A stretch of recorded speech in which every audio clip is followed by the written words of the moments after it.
नमस्कार, आप देख रहे हैं सिटी न्यूज मुजफ्फरपुर और मैं रिया आप सभी का स्वागत करती हूं। खबरों की ओर आगे बढ़ने से पहले आइए एक नजर डालते हैं आज की मुख्य सुर्खियों पे। नगर थाना क्षेत्र के पक्की सराय चौक पर स्कूल की बस की चपेट में आने से 7 वर्षीय बच्चे की हुई मौत। स्थानीय लोगों ने घंटों सड़क को किया जाम। हाईवे लूट कांड करने वाले गिरोह के 3 सक्रिय लुटेरों को पुलिस ने हथियार और जिंदा कारतूस के साथ किया गिरफ्तार। और टीएमसी सांसद द्वारा उपराष्ट्रपति की मिमिक्री और टिप्पणी किए जाने के विरोध में बीजेपी युवा मोर्चा के सदस्यों ने राहुल गांधी और कल्याण बनर्जी का जलाया पुतला। तो ये थी आज की मुख्य सुर्खियां, अब खबरें विस्तार से। नगर थाना क्षेत्र के पक्की सराय चौक पर स्कूल बस की चपेट में आने से 7 वर्षीय बच्चे की मौत हो गई। गुस्साए लोगों ने सड़क जाम कर घंटों बवाल काटा। नगर थाना क्षेत्र के पक्की सराय चौक पर गुरुवार की शाम तेज रफ्तार बस ने एक 7 वर्षीय बच्चे को कुचल दिया, जिससे बच्चे की मौके पर ही मौत हो गई। बच्चे की मौत के बाद ड्राइवर बस लेकर वहां से फरार हो गया। स्थानीय लोगों ने बस का पीछा किया और कुछ दूरी पर बस को पकड़ा और बस में तोड़फोड़ शुरू कर दी। बस बोचहा प्रखंड के एक प्राइवेट स्कूल की थी। इस घटना से स्थानीय लोगों में काफी आक्रोश है और सड़क पर आगजनी कर सड़क को जाम कर दिया गया। सूचना पर नगर थाने की पुलिस दलबल के साथ मौके पर पहुंची और लोगों को किसी तरह समझा बुझाकर जाम को समाप्त कराया। वहीं बच्चे के शव को हिरासत में लेकर पोस्टमार्टम के लिए एसकेएमसीएच भेज दिया। पूरे मामले पर नगर थाना अध्यक्ष श्री राम कुमार ने बताया कि बस से धक्के से एक बच्चे की मृत्यु हो गई है। फिलहाल लोगों को समझा बुझाकर शांत करा दिया गया है। बस और चालक को हिरासत में ले लिया गया है। आगे की कार्रवाई की जा रही है। धक्का मार के भाग गया। कौन मारा धक्का? बस वाला। अच्छा, इसमें बच्चा सब बैठा हुआ था, वही धक्का मार के भागा। स्कूल वाला बस था? हाँ, स्कूल का बड़का बस। गिरा लड़का हुए पर खत्म हो गया, हाथ रह दिया हुए को। डॉक्टर के नहीं लगे इसको? डॉक्टर गन गए हुए पर से डॉक्टर मरे ही हुआ था। डॉक्टर मुँह में रुई लगा, इसका खत्म है। अच्छा। खत्म हो गया बच्चा हुए पर। हम कहा कि खत्म हो गया यहीं पर। जितों का डॉक्टर कन जा रहे हैं कोई मुँह में रुई लगा, इस बच्चा तो जिंदा है। एक माउंट लिटेरा बस से एक अशरफ का एक्सीडेंट हो गया था। उसी में कुछ लोग यहाँ जाम कर दिए थे पक्की सराय के पास। समझा बुझा के जाम हटा दिया गया है। आगे की कार्रवाई बस जब कर लिया गया, ड्राइवर को पकड़ लिया गया है। आगे की कार्रवाई हाँ, पोस्टमार्टम के लिए भेज दिया गया। पथराव भी किया गया? नहीं, ऐसी कोई बात नहीं है। हाईवे पर लूटपाट करने वाले गिरोह के 3 सक्रिय लुटेरों को जिला पुलिस की विशेष टीम ने हथियार के साथ गिरफ्तार किया है। मुजफ्फरपुर जिला पुलिस को मिली है एक बड़ी कामयाबी। जिले के वांछित बदमाश और जिले के टॉप बदमाश अंकित उर्फ आदित्य राज को अपने सहयोगियों के साथ हथियार के साथ किया गया है गिरफ्तार। किसी बड़ी घटना को अंजाम देने की फिराक में थे। गायघाट थाने की पुलिस ने की कार्रवाई में मिली है बड़ी सफलता। इस दौरान पुलिस ने 3 हथियार, कारतूस, मादक पदार्थ और अन्य सामग्री भी बरामद की है। दर्जनों कांड में फरार चल रहे आरोपी और जिले के टॉप अपराधी में से एक आदित्य राज उर्फ अंकित अपने 3 साथियों के साथ चढ़ा पुलिस के हत्थे। इस दौरान पुलिस ने पिस्टल सहित 3 हथियार, कारतूस बरामद किया। गायघाट थाना क्षेत्र में पुलिस ने विशेष जांच के क्रम में किया तीनों बदमाशों को गिरफ्तार। Additional SP east Shahryar Akhtar ने दी है जानकारी। बताया कि फिर से किसी बड़ी घटना को अंजाम देने की फिराक में थे सभी। मामले की जानकारी देते हुए एडिशनल एसपी शहरयार अख्तर ने बताया कि पुलिस को मिली एक गुप्त सूचना के आधार पर कार्रवाई में सफलता मिली है, जिसमें 3 अपराधी पकड़े गए हैं, जिसमें 1 दर्जन कांड में आरोपी अंकित उर्फ आदित्य है, जबकि दूसरा बदमाश प्रिंस कुमार है, जबकि एक और अन्य गौरव उर्फ छोटन है। सभी लोग लूट, हत्या सहित कई मामलों में वांछित रहे हैं और लूट, हत्या, डकैती सहित कई मामलों में फरार चल रहे थे। सभी को विशेष अभियान के दौरान पकड़ा गया है, जिसमें 1 देसी पिस्टल, 2 देसी कट्टा, चाकू और अन्य सामग्री बरामद की गई है। सभी के ऊपर हाईवे पर लूट किए जाने सहित कई मामले दर्ज रहे हैं और अब आगे की कार्रवाई की जा रही है। कल दिनांक 20/12/23 को गायघाट थाना अंतर्गत NH 57 बेरुआ ओपी के पास थाना अध्यक्ष गायघाट मोनू कुमार को सूचना प्राप्त हुई कि कुछ अपराधी वहां पे खड़े हैं, किसी आपराधिक घटना को अंजाम देने के लिए हैं। ये अपने अन्य पदाधिकारी और थाने की टीम के साथ NH57 बेरुआ ओपी के पास पहुंचे तो वो 2 मोटरसाइकिल पे 3 अपराधी थे जिनको वहां पे तलाशी ली गई। तो तीनों के पास से, एक के पास से देसी पिस्टल, 2 के पास से देसी कट्टा, 2 लोडेड था, 1 लोडेड नहीं था, और 1 खोखा, 1 चाकू और 20 पुड़िया जो है स्मैक जैसा चीज बरामद किया गया, जिसमें जो तीनों जो अपराधी गिरफ्तार हुए हैं उसमें पहला जो है अंकित उर्फ आदित्य राज है, दूसरा जो है गौरव उर्फ मोहन सिंह है, छोटन सिंह है और प्रिंस सिंह है। इसमें अंकित उर्फ आदित्य राज जो है ये गायघाट के टॉप 10 की सूची में भी शामिल रहा है और इन सभी का आपराधिक इतिहास रहा है और ये किसी घटना को अंजाम देने के लिए खड़े थे, उससे पहले ही पुलिस ने उन्हें धर दबोचा।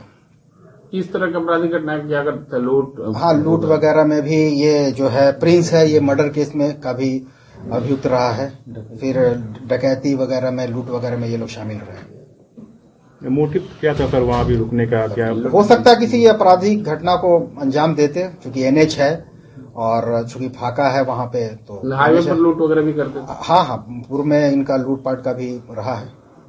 तब गायघाट क्षेत्र के रहने वाले? हाँ, तीनों जो है गायघाट क्षेत्र के रहने वाले, 1 पूरा का रहने वाला, 2 चिराला का रहने। तीनों का क्रिमिनल रिकॉर्ड है? हाँ, आपराधिक इतिहास है तीनों का। क्या कुछ बरामद हुआ? रिकवरी में क्या? रिकवरी में जो है 1 देसी पिस्टल है, 2 देसी कट्टा है, 2 गोली है, 1 पिस्टल की गोली, 1 देसी कट्टा की गोली और 1 खोखा है, 20 पुड़िया स्मैक जैसा पदार्थ है और 2 मोटरसाइकिल है, 3 टच स्क्रीन मोबाइल है उन लोगों के पास।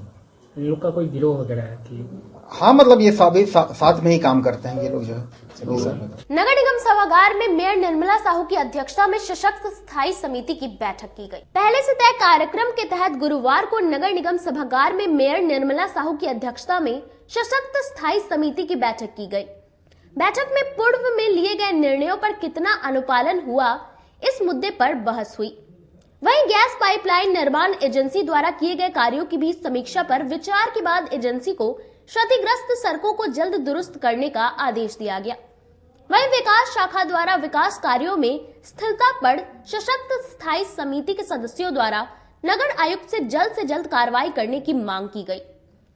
निगम के सभी विभिन्न स्रोतों से एवं सरकार के अनुदान से प्राप्त आय एवं व्यय की कोटिवार समीक्षा के बाद शहर में हो रहे मानक की विपरीत भवन अपार्टमेंट कॉम्प्लेक्स निर्माण पर जल्द ही निगम कार्रवाई करेगी। ट्रेड लाइसेंस के आलोक में लिए गए निर्णय पर भी विचार हुआ। वहीं रजिस्ट्री ऑफिस में हेल्प डेस्क खोलने पर निर्णय लिया गया।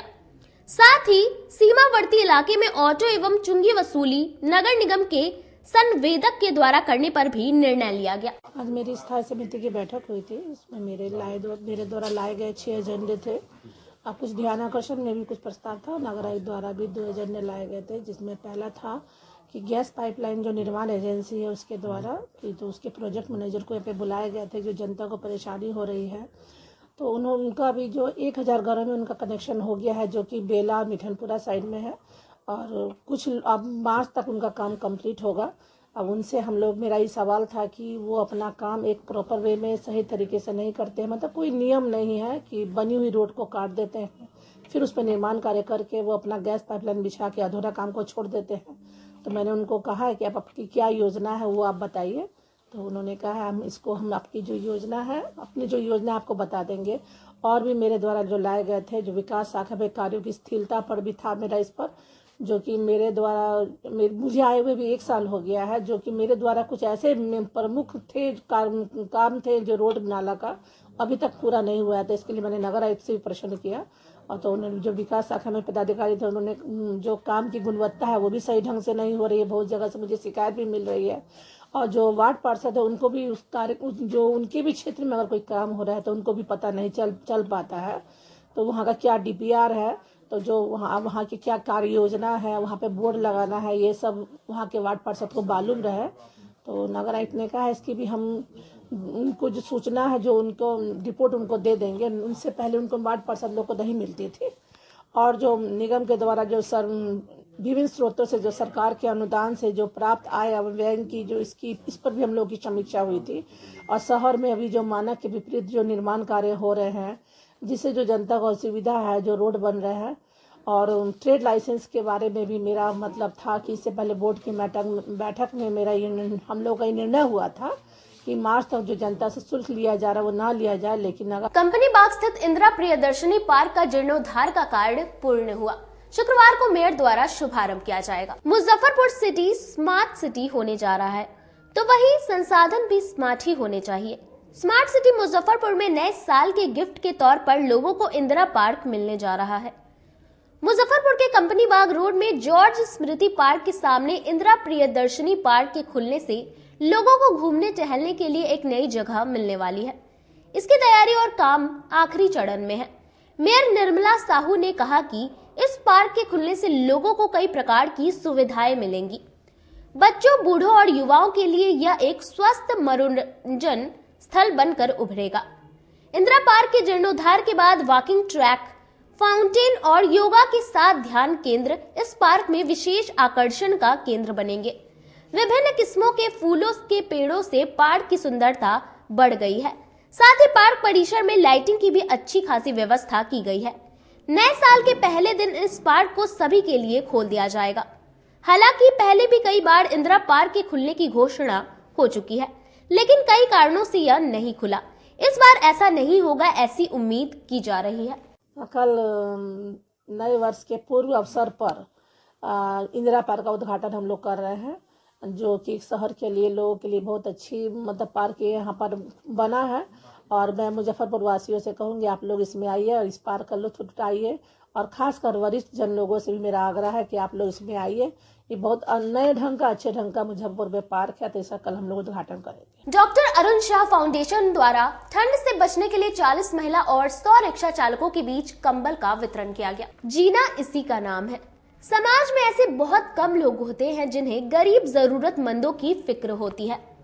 मुजफ्फरपुर के ब्रह्मपुरा में गुरुवार को डॉक्टर अरुण शाह फाउंडेशन ने 40 महिला समेत 100 रिक्शा चालकों को ठंड में कंबल वितरण कर उनके चेहरे पर मुस्कान ला दी। प्रख्यात चिकित्सक डॉक्टर अरुण शाह ने ठंड से ठिठुरते गरीबों को कंबल देकर उनमें गर्माहट भर दी। कड़ाके की इस ठंड में गरीब जरूरतमंद लोग कंबल पाकर निहाल हो उठे। गरीबों ने कहा कि डॉक्टर साहब उनके लिए किसी मसीहे से कम नहीं। पिछले 3 दशक से डॉक्टर अरुण शाह ने अपनी जिंदगी का मकसद गरीबों की सेवा करना बनाया और इसमें कारगर भी हुए। गरीबों की सहायता करना उनके जीवन का मकसद बन गया है। हर एक साल ठंड में लगातार गरीबों को वो कंबल देते हैं, साथ ही उनके स्वास्थ्य का भी मुफ्त में देखभाल करते हैं। डॉक्टर अरुण शाह ने इस मौके पर कहा कि गरीबों का सहायता करना उनका एक जुनून है। इस मौके पर उनकी पत्नी डॉक्टर पुष्पा भी उनके साथ शामिल रही और उन्होंने भी गरीबों को कंबल वितरित किया। कंबल पाकर निहाल हो उठे गरीब रिक्शा चालकों ने तालियां बजाकर डॉक्टर अरुण शाह और उनकी पत्नी पुष्पा को आभार जताया। वाह खुशी है। डॉक्टर साहब के बारे में क्या कहना चाहते हैं? अच्छा को कहते हैं, अच्छा भगवान और बढ़िया डॉक्टर बढ़िया बना। कंबल मिलने से अब कितना सुख मिलेगा? बहुत सुख मिलेगा। क्या रात के ठंडा लगता है इसलिए। देखिए, फाउंडेशन की तरफ से हम लोग तो हर साल जो निर्धन, जो गरीब, लाचार, बेसहारा हैं, जो वृद्ध है, वो मौसमी खास करके जाड़े के समय ठंड से उनकी मृत्यु नहीं हो, बीमार नहीं हो, तो हम लोग हमेशा ये कोशिश करते हैं कि इन लोग को कंबल ओढ़ा करके इन लोग का आशीर्वाद ले। इन लोग के आशीर्वाद से ही हम भी स्वस्थ रहते हैं हमारी, तो और हमें बड़ा सुकून मिलता है, क्योंकि ये हमको याद नहीं आ रहा कितने साल से हम लोग ये काम कर रहे हैं। गांव में भी जाएंगे हम लोग, लक्ष्य हम लोग का है कि अधिक से अधिक कंबल हम लोग बांटे। तो अभी ये तो आज की शुरुआत है, लेकिन हर साल हम लोग करते आ रहे हैं। बहुत से बार हो सकता है 10 साल हो गया हो। हाँ। तो एक मतलब जरूरतमंदों को जरूरत पहुंचाना, यही एक लक्ष्य है। फाउंडेशन का काम है कि लोग को जब भी कोई जब भी कोई किसी तरह की विपत्ति आए, कोई भी मतलब कि या विपत्ति आने के पहले, तो हम लोग कोशिश करते हैं कि अपने जो सीमित साधन है उसमें लोगों को मदद करें। तो ये जितने लोग हैं ये सब रिक्शा चालक हैं और इनको मतलब कि कोई सहारा नहीं है, घर से किसी तरह से अपना जीवन बिताते हैं और रिक्शा चलाना आज के युग में मतलब कि बहुत ही कठिन काम है।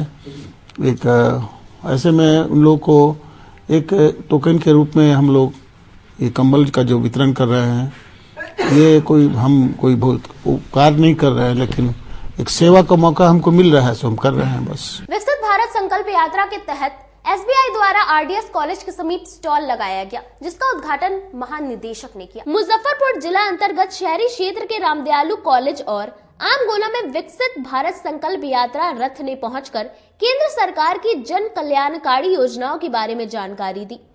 इस शिविर में स्वास्थ्य जांच के अलावा केंद्र सरकार के विभिन्न विभागों के स्टॉल लगाए गए। इस कार्यक्रम में भारतीय स्टेट बैंक मुंबई के उप महानिदेशक सुरेंद्र राणा शामिल हुए। उन्होंने लोन को लेकर तत्काल मिले 10 लाभुकों को स्वीकृति पत्र बांटा, जिसमें मुद्रा योजना, PMEGP, PMFME योजना शामिल है। भारतीय स्टेट बैंक मुंबई के उप महानिदेशक सुरेंद्र राणा ने पत्रकारों को जानकारी देते हुए कहा कि जो भी केंद्र सरकार की जन कल्याणकारी योजना से वंचित रह गए हैं, उन्हें विकसित भारत संकल्प यात्रा के माध्यम से लाभ देना और जागरूक करना है, ताकि अपना देश वर्ष 2047 तक भारत को विकसित राष्ट्र बनाया जा सके। देखिए, जैसे आपको विदित है कि भारत सरकार ने ये विकसित भारत संकल्प यात्रा शुरू की है। इसका मुख्य उद्देश्य यही है कि जो भी केंद्र सरकार द्वारा जो भी कल्याणकारी योजनाएं पिछले 8-10 सालों में लॉन्च की गई हैं, उनके बारे में जानकारी लोगों तक पहुंचे। बहुत सारे लोगों ने इनका लाभ उठा लिया है, लेकिन काफ़ी लोग अभी भी इससे वंचित रह गए हैं। उनको या तो जानकारी नहीं थी या किसी कारणवश नहीं कर पाए। तो जो लोग उनसे छूट भी गए हैं, उनके लिए भी हमने यहाँ पे अलग अलग कैंप लगा रखे हैं। यहाँ पे चाहे वो आधार सेवा केंद्र भी है, चाहे आप अपना आधार कार्ड को भी अपडेट कराना वो है। उज्ज्वला योजना के लिए अलग से काउंटर लगा हुआ है। इसके अलावा बैंक की तरफ से हमने जितनी भी जो सामाजिक सुरक्षा स्कीमें हैं, प्रधानमंत्री जीवन ज्योति बीमा योजना, प्रधानमंत्री सुरक्षा बीमा योजना, जो कि एक बहुत ही क्रांतिकारी स्कीम है अपने आप में, मात्र 20 रुपये में साल भर में, यानी कि पूरे साल और 436 रुपये में दूसरी, यानी कि 1.25 रुपये पर डे के हिसाब से आपको 4 लाख का बीमा मिलता है। अटल पेंशन योजना है।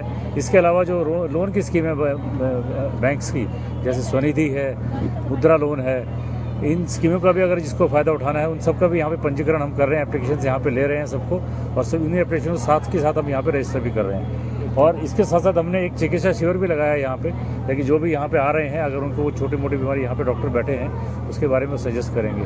मेन मकसद यही है कि जो ज़्यादा से ज़्यादा लोगों तक ये जानकारी पहुँचे, और जो लोग इसका भी फ़ायदा नहीं उठा पाए हैं, वो इस कैंप के माध्यम से आराम से यहीं पे आके अपने सारा काम पे अगले आधा घंटा बैठ के उसके बारे में पूरी जानकारी, ये जो वीडियो चल रहा है इसमें हर एक योजना के बारे में जानकारी भी दी जा रही है। प्रधानमंत्री जी खुद बता रहे हैं लोगों को इस बारे में, और यही एक पहल है कि सरकार की तरफ से, और इसमें स्टेट बैंक भी भागीदार है, ताकि लोगों को अधिक से अधिक लोगों को इन योजनाओं का लाभ पहुँच सके। यही इसका प्रयास है।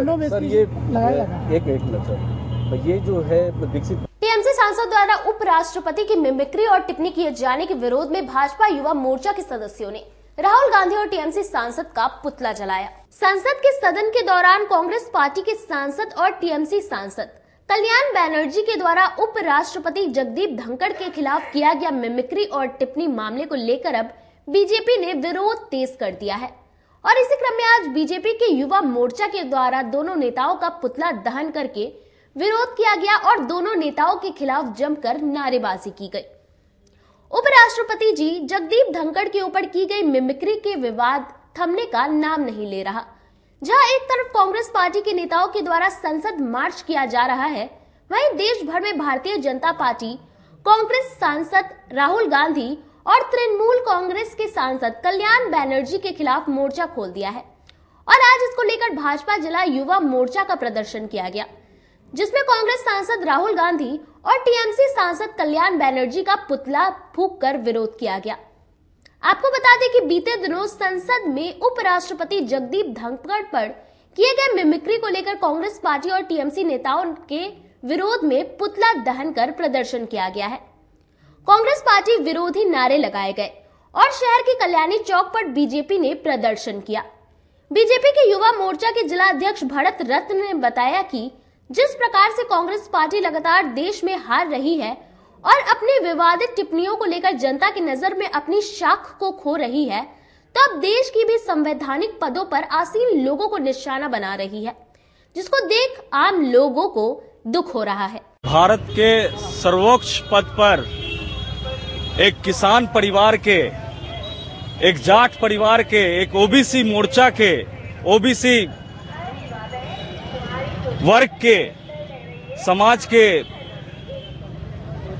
आदरणीय राष्ट्रपति, उपराष्ट्रपति जी, आदरणीय जगदीप धनखड़ जी बैठे हैं। इन लोगों को पच नहीं रहा है और ये जो इनका मिमिक्री करके जो अपना चाल दिखा रहे हैं, जो चरित्र दिखा रहे हैं कांग्रेस के लोग, ये इनका शुरू से अब देखिएगा कि जितना भी मतलब देश में जो नेगेटिविटी है ये इनके कारण है और ये लोग खुद ही मजाक के पात्र अब बन चुके हैं।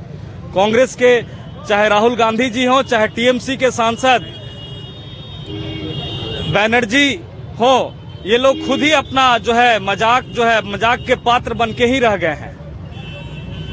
इसी क्रम में आज पूरा देश आहत है और देश के लोग आहत हैं। हम लोग भाजपा युवा मोर्चा के लोग हैं और हम लोग उनका पुतला दहन का कार्यक्रम कर रहे हैं। यहाँ समय हो चला एक छोटे से ब्रेक का। बने रहिए हमारे साथ, देखते रहिए सिटी न्यूज मुजफ्फरपुर। उत्तर बिहार का पहला नीलकमल एक्सक्लूसिव शोरूम खुल गया है आपके अपने शहर में। नीलकमल इंडिया की फेवरेट फर्नीचर ब्रांड है। इस कंपनी के सभी रेंज एक ही छत के नीचे आपको मिलेंगी। होम फर्नीचर, ऑफिस फर्नीचर की सभी रेंज यहाँ उपलब्ध है। कंपनी का एक्सक्लूसिव शोरूम होने के कारण 40% तक की विशेष छूट मिल रही है। इसके अलावे 0% इंटरेस्ट के साथ बैंक से फाइनेंसिंग की भी सुविधा उपलब्ध है। तो देर मत कीजिए, एक बार हमारे यहाँ अवश्य पधारे। हमारा पता है Mithanpura, Narayanpur road, opposite Vaishali management college और हमारा मोबाइल नंबर है 9334900888 और हमारा दूसरा नंबर है 7004320580। यूए एसोसिएट नीलकमल का फर्नीचर शोरूम नारायणपुर से हट करके मिठनपुरा चौक के समीप क्लब रोड में हम लोगों ने अभी स्थापित किया है, जहां आपको होम फर्नीचर के, ऑफिस फर्नीचर के विस्तृत रेंज देखने को भव्य रूप से मिलेंगे। और हमारे पास मैट्रेस की भी एक बहुत अच्छी रेंज उपलब्ध है और साथ ही साथ हमारा लगन का भी काफी भारी डिस्काउंट ऑफर चल रहा है, जिसमें 40% तक की छूट दी जा रही है। और साथ में हमारे यहाँ फाइनेंस की भी सुविधा है, जिसमें आप बजाज से, एचडीएफसी से 0 डाउन पेमेंट पर भी सारी चीजें ले जा सकते हैं। तो आप लोगों से निवेदन है कि एक बार आकर के हमें सेवा का मौका। मुजफ्फरपुर जिले की शान बन चुकी बाबा लहठी अब लोगों की जरूरत बन चुकी है। अत्याधुनिक रेंज और भरोसे को समेटे हुए लोगों के लिए नई नई डिजाइनर लहठी बाजार में उतारते रहते हैं। ऐश्वर्या राय बच्चन, सचिन तेंदुलकर की पत्नी से लेकर न जाने कितने सारी नामी हस्तियां इस लहठी के दीवाने हो चुके हैं। लोगों के साथ ने ही बाबा लहठी की पहचान देश से लेकर विदेश तक बनाई है। ऐसा साथ बनाए रखने के लिए आप लोगों का तहे दिल से धन्यवाद। अपने सपनों की आशिया को दे एक नई पहचान माँ भवानी डेकोर प्राइवेट लिमिटेड के साथ, जो है authorised distributor of Kajaria.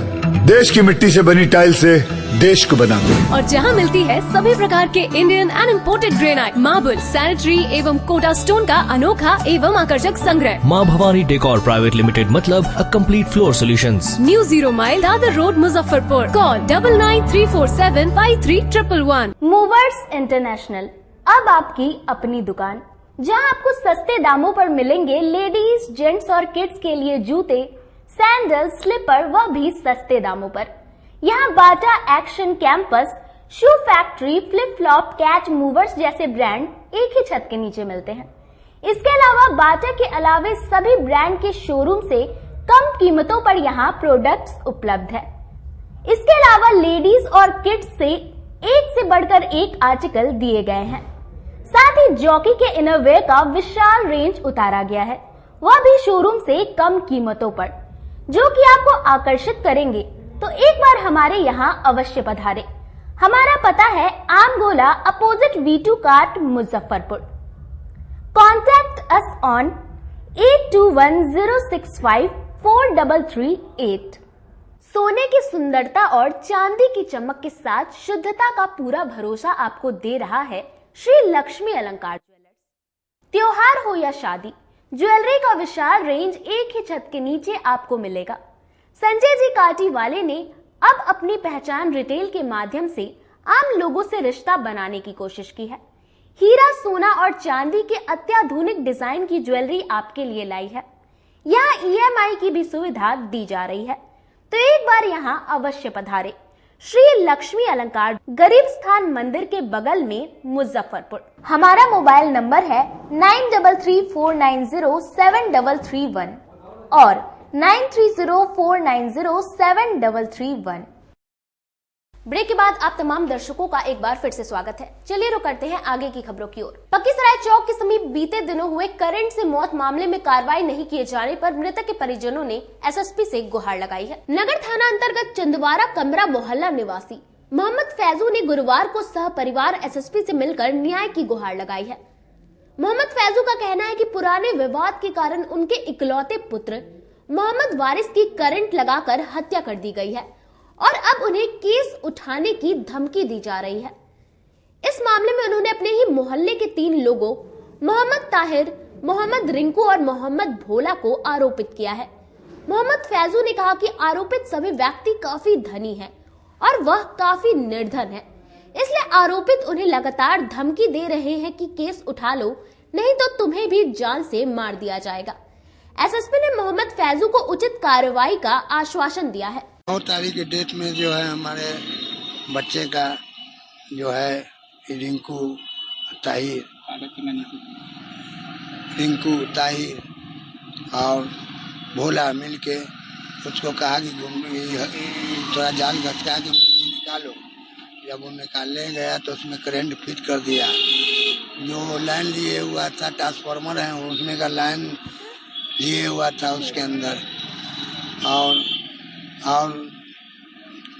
Line लिए तो वही में सट के हमारा बच्चा, और उससे पहले गुमटी हटाने के लिए विवाद हुआ था उससे 10-12 दिन पहले। तो हम बोले थे कि जो है गुमटी हम नहीं हटाएंगे, ये सब नगर निगम का जमीन है, तुम्हारा भी नगर निगम मेरा भी नगर निगम है, हटाने के लिए बोला था हम नहीं हटाएंगे। तो उसके लिए कह कि अच्छा हम बता देंगे, और जो है क्या किया कि जो है सब षड्यंत्र के तहत हमारे बच्चा को जान ले लिया। और क्या कहना है, उम्मीद लेके आए थे हम SP साहब को उम्मीद लेके आए थे कि SP साहब जो हमारा मदद करेंगे, और SP साहब हमारा आश्वासन सुने हैं हमारे पत्नी का, और वो हमारे मदद करने के लिए कहे हैं पत्नी को कि हम उनका मदद करेंगे। केंद्र सरकार की मजदूर विरोधी नीति के खिलाफ AIUTUC के सदस्यों ने प्रतिरोध मार्च निकाला। सरकारी कर्मचारी का दर्जा, न्यूनतम मजदूरी 28,000 रुपए प्रति माह और आउटसोर्सिंग पर रोक लगाने समेत कई अन्य मांगों को लेकर All India United Trade Union Centre अखिल भारतीय आह्वान पर 15 से 21 दिसंबर तक साप्ताहिक प्रतिरोध दिवस मना रही है। इसी कड़ी में AIUTUC मुजफ्फरपुर जिला इकाई की ओर से खुदीराम बोस स्मारक स्थल पर गुरुवार को सरकार के मजदूर विरोधी नीति के खिलाफ प्रतिरोध किया गया। मौके पर राज्य कमेटी सदस्य राम नरेश पासवान ने कहा कि इस प्रतिरोध मार्च के माध्यम से हम सरकार को चेतावनी देना चाहते हैं कि न्यूनतम मजदूरी और कॉन्ट्रैक्ट पर बहाली की सरकार की जो मजदूर नीति है उसे बंद करे, नहीं तो अब हम छोटे स्तर पर इसका विरोध कर रहे हैं और आने वाले समय में बड़े रूप से इसका प्रतिरोध किया जाएगा। United Trade Union centre AIUTUC की ओर से अखिल भारतीय साप्ताहिक प्रतिवाद दिवस के मौका पर मुजफ्फरपुर जिला इकाई की ओर से खुदीराम बोस स्मारक स्थल पर सरकार के द्वारा जो मजदूर विरोधी नीतियां लाई गई है, स्कीम वर्कर्स को सरकारी कर्मचारी का दर्जा देने, न्यूनतम मजदूरी 28,000 रुपया लागू करने, सरकारी विभागों में निजीकरण पर रोक लगाने, ठेका प्रथा रद्द करने, नई पेंशन स्कीम रद्द करने, पुरानी पेंशन स्कीम को लागू करने, इन्हीं सारी मांगों को लेकर आज अखिल भारतीय प्रतिवाद दिवस के अवसर पर हम लोग सरकार का विरोध कर रहे हैं और आज के प्रतिवाद दिवस के माध्यम से भारत सरकार को और राज्य सरकार को चेतावनी देना चाहते हैं। जो आज सरकार, राज्य सरकार और केंद्र सरकार दोनों ही न्यूनतम मजदूरी को लागू करने में असफल रही है। सरकारी विभागों में ठेका प्रथा को, आउटसोर्सिंग को बढ़ावा दिया जा रहा है, जिसके कारण मजदूरों का शोषण बढ़ा है। आज देख रहे हैं आशा के रूप में, आंगनवाड़ी के रूप में, रसोईया के रूप में, अन्य स्कीम के रूप में देख रहे हैं। जो समरनालय परिसर में भारतीय कम्युनिस्ट पार्टी के सदस्यों ने बिहार को विशेष राज्य का दर्जा देने की मांग को लेकर एक दिवसीय धरना दिया। बिहार को विशेष राज्य दर्जा देने की मांग को लेकर भारतीय कम्युनिस्ट पार्टी ने गुरुवार को समरनालय परिसर में एक दिवसीय धरना दिया। मौके पर रंजन महतो ने कहा कि जिस समय बिहार से झारखंड को काटकर अलग किया गया, उसी समय से हम लोग बिहार को विशेष राज्य का दर्जा देने की मांग कर रहे हैं और आज बिहार में भाजपा को छोड़कर बाकी सभी दल इसी चीज को महसूस कर रहे हैं कि बिहार को विशेष राज्य का दर्जा देना चाहिए। बिहार में अभी ना कोई कारखाना है, ना रोजगार का कोई साधन। आधा बिहार तो बाढ़ तो आधा बिहार सुखाड़ की चपेट में है।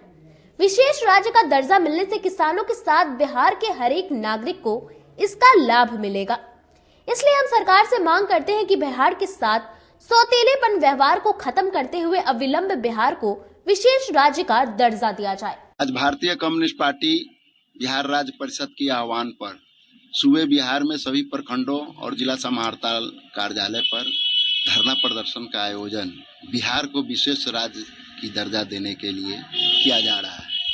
उसी संदर्भ में आज भारतीय कम्युनिस्ट पार्टी नगर परिषद की ओर से आज जिला समाहर्ता कार्यालय पर यह धरना दिया जा रहा है। बिहार को विशेष राज्य दर्जा का डिमांड हम वर्षों से हमारी पार्टी भारतीय कम्युनिस्ट पार्टी करती रही है।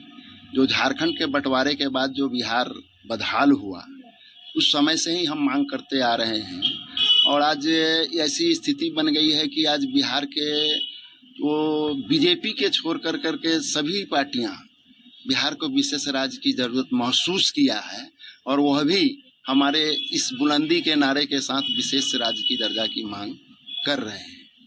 बिहार में तो अब कुछ बचा ही नहीं। बिहार तो बिल्कुल भूखंड के रूप में है, जो जमीन के मामले में देश के 8.8% की है और आबादी भी हमारे पास उतना ही है। जो आज उस आबादी के विकास के लिए यहाँ कोई कल कारखाने नहीं है। उस कल कारखाने को लगाने से यहाँ का बेरोजगार नौजवानों को रोजगार मिलेगा। हर साल बाढ़ में, सुखाड़ में बिहार जूझता है, जिसके कारण भी किसान मजदूर भी बदहाल होते हैं। अगर विशेष राज्य के दर्जा मिल जाते हैं तो उससे यह सुविधा होगी कि हम यह बाढ़ और सुखाड़ का भी निदान निकाल सकते हैं और बिहार के अंदर एक खुशहाली पैदा कर सकते हैं। उस पानी से पनबिजली तैयार कर सकते हैं। जो आज हम बिजली महंगे दरों पर प्राइवेट कंपनियों से जो लेते हैं, हम उस पानी से भी बिजली तैयार करके किसानों को भी हम फ्री में यह मतलब कि मुहैया करा सकते हैं। इसलिए यह पैसे की जरूरत है, बगैर पैसे की ये हो नहीं सकता है और बिहार सरकार के पास से इसका कोई ऐसी व्यवस्था नहीं है, जो कोई संसाधन नहीं है जिससे कि वो पूरा कर सके। जो कुछ भी वो कर रहे हैं वो अपने बलबूते भी कर रहे हैं, जिससे बहुत सारे चीजों की जो है कि कमी हो जाती है। आज बिहार के अंदर में बहुत सारे लोग भूमिहीन हैं। अयोध्या में 22 जनवरी को श्री राम मंदिर का भव्य शुभारंभ हो रहा है। इसके लिए नील सेना झांकी की तैयारी कर रही है। अयोध्या में 22 जनवरी को श्री राम मंदिर का शुभ आरंभ होना है। इस शुभ अवसर पर नील सेना की ओर से मुजफ्फरपुर से लेकर अयोध्या श्री राम मंदिर तक पैदल यात्रा का आयोजन किया जा रहा है। यह आयोजन 26 जनवरी को बक्सर के ब्रह्मेश्वर नाथ मंदिर रथ यात्रा से प्रारंभ होगा और 30 जनवरी 2024 को सुबह 11 बजे गरीबनाथ मंदिर से पैदल यात्रा निकाली जाएगी। जानकारी देते हुए नील सेना के अध्यक्ष राजेश राम रमैया ने कहा कि इस यात्रा को भव्य और आकर्षक बनाने के लिए रामायण सर्किट का निर्माण किया जा रहा है, जिसमें बिहार में राम और सीता से जुड़े सभी पौराणिक स्थलों के प्रतिरूप का निर्माण किया जा रहा है और इसकी झांकी लेकर हजारों की संख्या में लोग पैदल यात्रा में शामिल होकर अयोध्या के लिए प्रस्थान करेंगे। उन्होंने कहा कि इस दौरान हमारा एक कार्यक्रम एक चुटकी सिंदूर दान करे और सीता का सम्मान करे भी चलाया जा रहा है। हम मुजफ्फरपुर समेत पूरे बिहार के लोगों से अनुरोध करते हैं कि इस यात्रा में ज्यादा से ज्यादा लोग जुड़कर इसको सफल बनाएं। नील सेना के अध्यक्ष रमैया जी का कंसेप्ट है कि जो यहाँ से मुजफ्फरपुर से श्री राम जानकी मंदिर जो उद्घाटन हो रहा है उसको दर्शन करने के लिए यहाँ से पैदल यात्रा हम लोग जाएं। और इस पुनीत कार्य में मैं भी जुड़ा हूँ, तन मन धन से मैं सहयोग कर रहा हूँ और ये इतना बढ़िया पुनीत कार्य है।